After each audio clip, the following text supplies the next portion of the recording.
किसी गांव में एक बहुत ही ज्ञानी पंडित रहता था।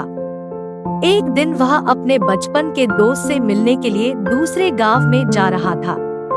उसका वह दोस्त बचपन से ही गूंगा और एक पैर से अपाहिज था। उस पंडित के गांव से उसके दोस्त का घर काफी दूर था। वहां जाने के लिए बीच बीच में कई सारे छोटे छोटे गांव पड़ते थे।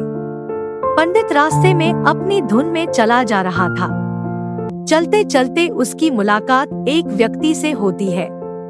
वह भी पंडित के साथ चलने लगता है। उस आदमी को देखकर पंडित बहुत खुश हो जाता है। उसने सोचा चलो अच्छा हुआ, साथ साथ चलने से उसका सफर आसानी से कट जाएगा। बात की शुरुआत करने के लिए उस पंडित ने उस व्यक्ति से उसका नाम पूछा तो उसने अपना नाम धर्मराज बताया। पंडित को यह नाम कुछ अजीब सा लगा, लेकिन उसने नाम के विषय में कुछ और पूछना उचित नहीं समझा। दोनों धीरे धीरे साथ में चल रहे थे, तभी रास्ते में एक गांव आता है। गांव का प्रवेश द्वार आते ही धर्मराज ने पंडित से कहा, तुम आगे चलो, मुझे इस गांव में एक काम है, मैं तुमसे आगे मिलता हूँ। पंडित ने कहा ठीक है। वह आगे रिश्ते में चल देता है। कुछ देर बाद उस गांव में खबर फैली कि एक व्यक्ति को सांड ने अपनी सींग में फंसाकर मार दिया है।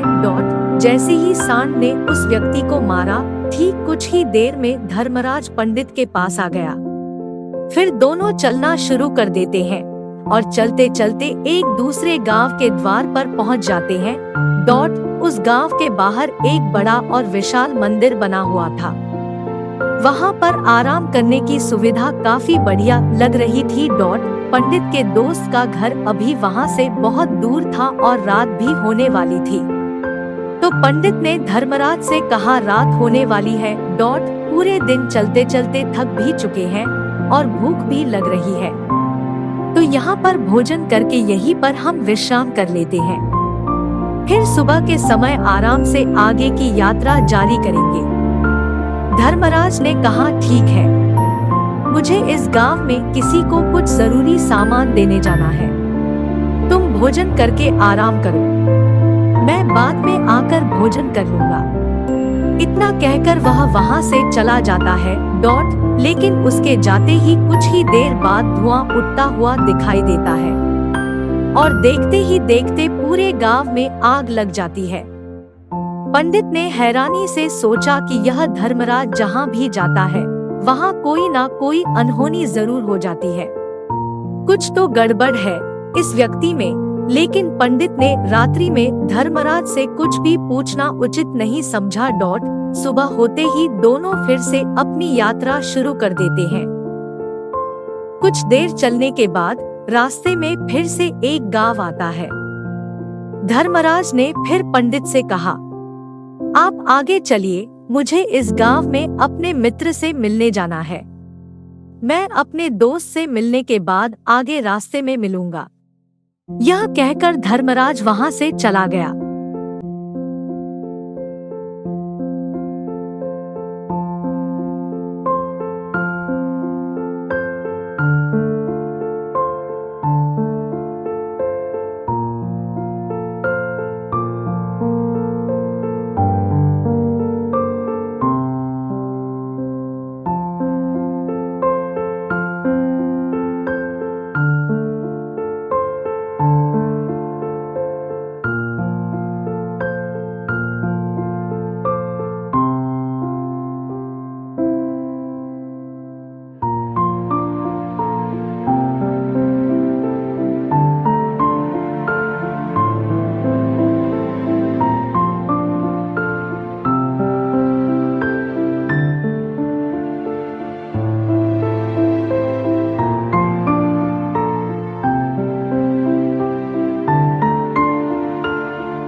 पंडित को यह पूर्ण विश्वास हो गया कि धर्मराज जी यमदूत है, तो वह घबरा गया। वह अपने मित्र की मृत्यु का कारण नहीं बनना चाहता था, इसलिए वह पलटकर अपने गांव की तरफ वापस जाने लगा। लेकिन जैसे ही पंडित वापस जाने के लिए मुड़ा, उसने देखा कि उसका मित्र तेजी से उसकी तरफ चला आ रहा है, जो कि पंडित को देखकर अत्यंत प्रसन्न दिखाई पड़ रहा था। अपने मित्र के आने की गति को देखकर पंडित को ऐसा लगा कि जैसे उसका मित्र काफी देर से उसका ही पीछा कर रहा है। लेकिन वह बचपन से ही गूंगा था और एक पैर से लंगड़ा भी था, इसलिए ना तो वह पंडित को आवाज देकर रोक पाया था और ना ही उस तक पहुंच पा रहा था। लेकिन जैसे ही वह पंडित के पास पहुंचा, अचानक ही जमीन पर गिर पड़ा और उसकी मृत्यु हो गई। पंडित हक्का-बक्का होकर धर्मराज की ओर देखने लगा, जैसे कि वह पूछना चाह रहा हो कि आखिर क्या हुआ। धर्मराज पंडित के मन में उठ रहे प्रश्नों को समझ गया और बोला, तुम्हारे मित्र ने पिछले गांव में ही तुम्हें देख लिया था और मैं वहीं से ही तुम्हारा पीछा कर रहा था। लेकिन गूंगा और लंगड़ा होने की वजह से वह तुम तक नहीं पहुंच पाया। उसने अपनी पूरी ताकत लगाकर तुम तक पहुंचने का प्रयास किया, लेकिन बुढ़ापे में बचपन जैसी ताकत नहीं होती, इसलिए हार्ट अटैक होने के कारण उसकी मृत्यु हो गई, क्योंकि वह तुमसे मिलने के लिए अपनी सीमाओं को तोड़कर तुम्हारे पीछे भाग रहा था। इसलिए अपने मित्र की मृत्यु का कारण भी तुम ही कहलाओगे। अब पंडित को पूर्णतः यह विश्वास हो गया था कि धर्मराज एक यमदूत है और उसका कार्य जीवों के प्राण हरना है। लेकिन पंडित एक ज्ञानी व्यक्ति था। वह यह भी जानता था कि मृत्यु पर किसी का वश नहीं है, सबको एक ना एक दिन मरना ही है। यही सोचकर उसने अपने आप को संभाल लिया। लेकिन अचानक ही पंडित के मन में अपनी मृत्यु के बारे में जानने की इच्छा हुई। इसलिए उसने धर्मराज से पूछा कि जब मृत्यु मेरे दोस्त की होनी थी तो तुम शुरू से ही मेरे साथ क्यों चल रहे थे?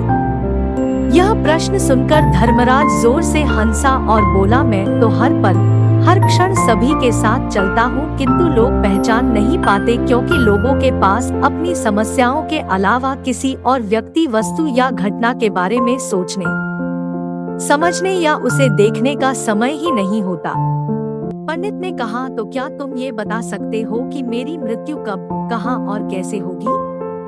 महाकाल ने कहा, हालांकि किसी भी सामान्य जीव के लिए अपनी मृत्यु के बारे में जानना ठीक नहीं है, क्योंकि कोई भी जीव हो वो अपनी मृत्यु के बारे में जानकर बहुत दुखी हो जाता है।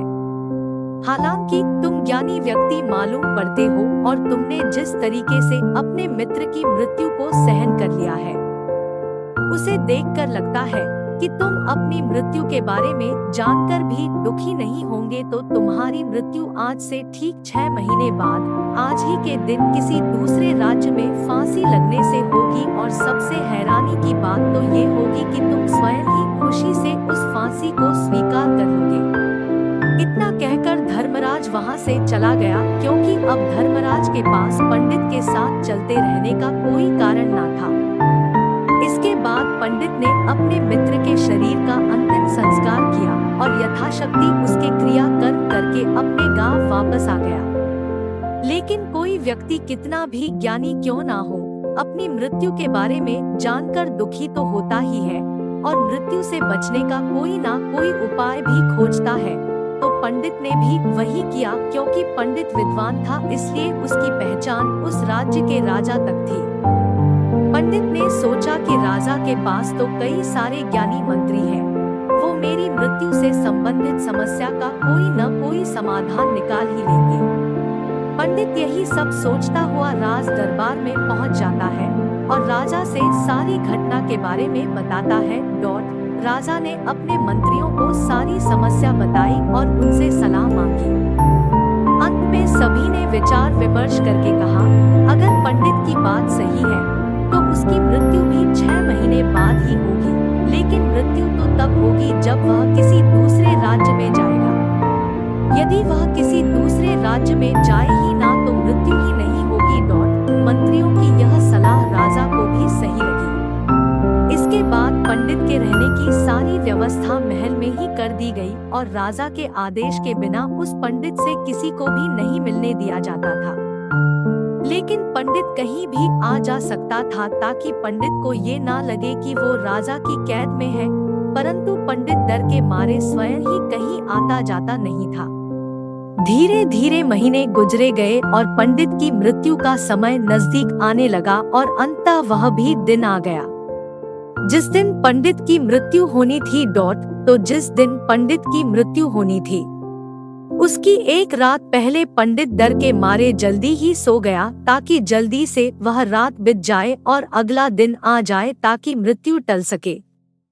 लेकिन पंडित को नींद में चलने की बीमारी थी और अपनी इस बीमारी के बारे में वह स्वयं ही नहीं जानता था। तो फिर राजा, मंत्री या किसी वैद्य को इसके बारे में बताने का कोई प्रश्न ही नहीं उठता।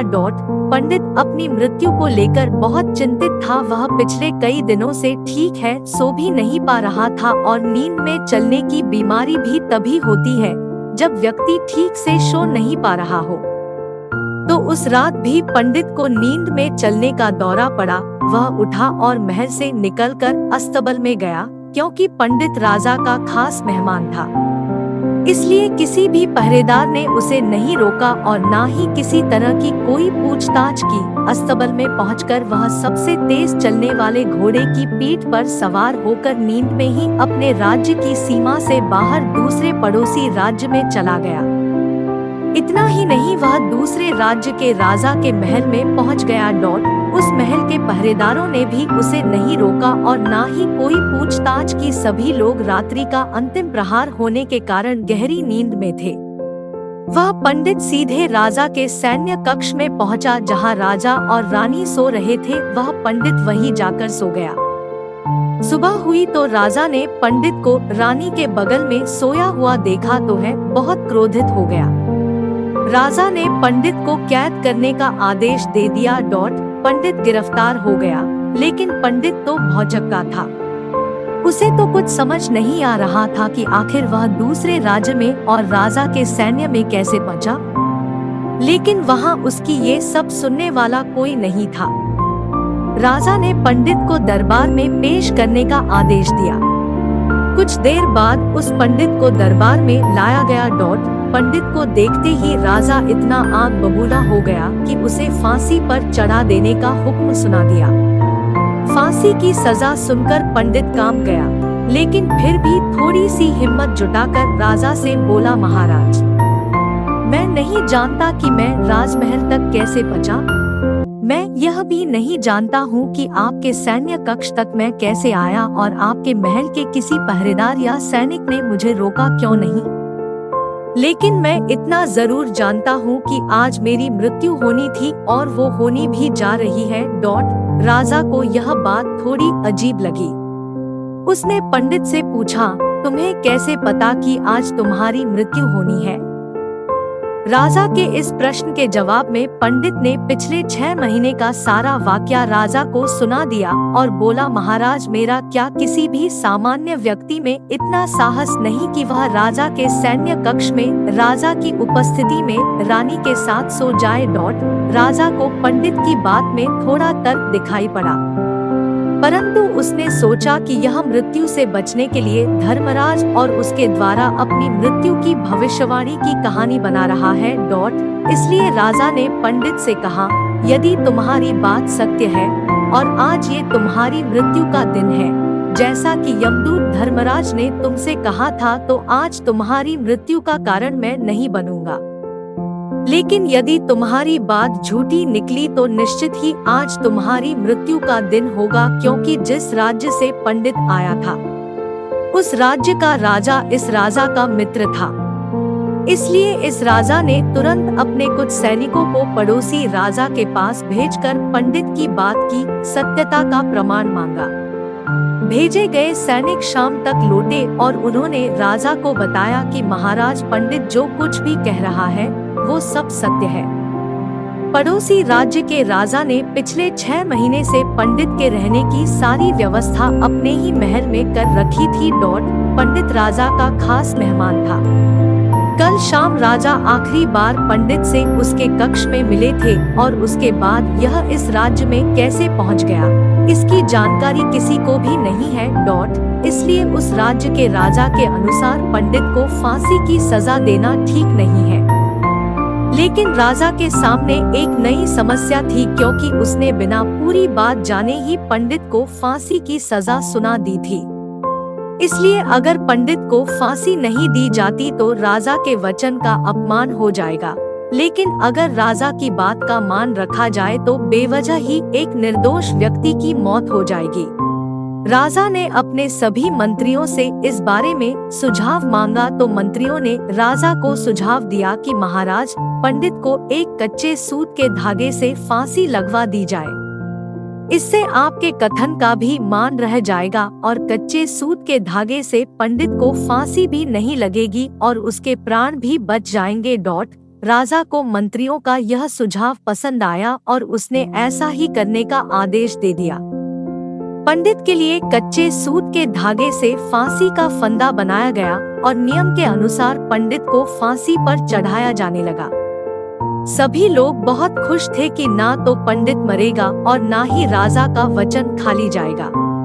पंडित को भी पूर्ण विश्वास था, ये सूत के धागे से तो उसकी मृत्यु हो ही नहीं सकती, इसलिए उसी पर चढ़ने के लिए तैयार हो गया। जैसा कि धर्मराज ने भविष्यवाणी की थी कि तुम खुद ही अपनी फांसी को स्वीकार करोगे, लेकिन जैसे ही पंडित को फांसी दी गई, सूत का धागा तो टूट गया, लेकिन टूटने से पहले उसने अपना काम कर दिया था। पंडित के गले की एक नस सूत के धागे के झटके से कट चुकी थी और पंडित जमीन पर पड़ा तड़प रहा था। उसी पल उसके गले से खून की फुहार निकल रही थी और देखते ही देखते पंडित का शरीर पूरी तरह से शांत हो गया। सभी लोग आश्चर्यचकित थे और पंडित को मरता हुआ देख रहे थे। किसी को विश्वास नहीं हो रहा था कि कच्चे सूत के धागे से भी किसी इंसान की मृत्यु हो सकती है, लेकिन घटना तो घट चुकी थी। नियति ने अपना काम कर दिया था और धर्मराज की भविष्यवाणी सच हो चुकी थी। श्रीमद् भागवत गीता में भगवान श्री कृष्ण ने कहा है, जो होना होता है वो होकर ही रहता है। हम चाहे कितनी ही सावधानी बरतें, कितना ही उपाय कर लें, लेकिन घटना और घटना की पूरी प्रणाली पहले से ही तय होती है, जिसे हम थोड़ा सा भी इधर उधर नहीं कर सकते हैं। दोस्तों, शायद इसीलिए ईश्वर ने हमें भविष्य जानने की क्षमता नहीं दी है, ताकि हम अपने जीवन को ज्यादा बेहतर तरीके से जी सकें, और यही बात उस पंडित पर भी लागू होती है। अगर पंडित ने महाकाल से अपनी मृत्यु के बारे में ना पूछा होता तो 6 महीने तक राजा के महल में कैद रहकर डर डर कर जीने की बजाय ज्यादा बेहतर जीवन जीता। तो दोस्तों, उम्मीद करता हूँ आपको इस कहानी से एक अच्छी सीख मिली होगी। यह कहानी आपको कैसी लगी हमें कमेंट बॉक्स में कमेंट करके जरूर बताएं और इस वीडियो को अपने दोस्तों के साथ शेयर करें।